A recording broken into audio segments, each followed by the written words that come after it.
સ્વાગત છે તમારું તોરલી પાકશાળામાં। ધીમો ધીમો વરસાદ વરસી રહ્યો છે અને તો ગરમા ગરમ સરગવાની શીંગની કઢી આપણે શીખીએ।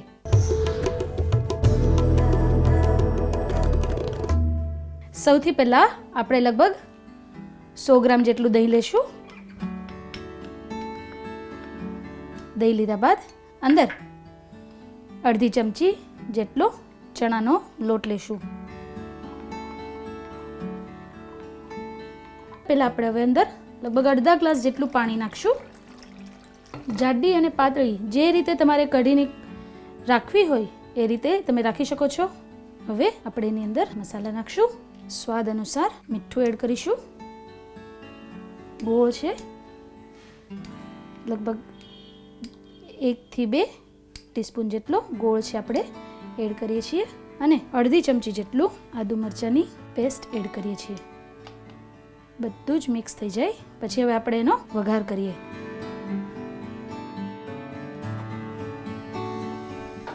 સૌપ્રથમ ગેસ સ્ટાર્ટ કરીએ। લગભગ 1 થી 2 ટીસ્પૂન જેટલું તેલ લઈએ છીએ। આપણે અડધી ચમચી જીરું નાખ્યું છે, 2 થી 3 લવિંગ નાખીએ છીએ, 1 થી 2 તજ નાખીએ છીએ, મીઠા લીમડાના પાન 4-5 નાખીએ છીએ અને એક સૂકું લાલ મરચું। આ જે લાલ મરચું છે એને મેં લગભગ અડધી 1 કલાક પાણીમાં પલાળી રાખ્યું છે એટલે સોફ્ટ થઈ જાય। વઘાર થાય એટલે કઢી એડ કરવાની છે।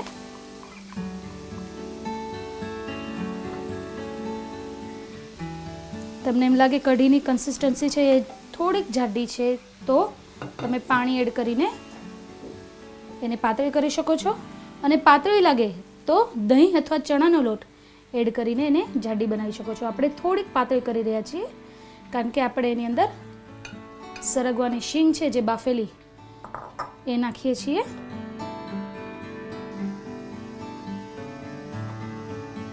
હવે આપણે સરગવાની શીંગ આમાં એડ કરીશું જે મેં પહેલેથી બાફી લીધી છે। તમે જો નાના નાના ટુકડા કરવા માંગતા હો તો નાના નાના પીસ પર કરી શકો છો, આ રીતે મોટા પણ રાખી શકો છો। તો અત્યંત ગુણકારી અને સ્વાદિષ્ટ એવી સરગવાની શીંગની કઢી આપણી તૈયાર છે। તૈયાર છે ગરમા ગરમ અને સ્વાદિષ્ટ સરગવાના શીંગની કઢી।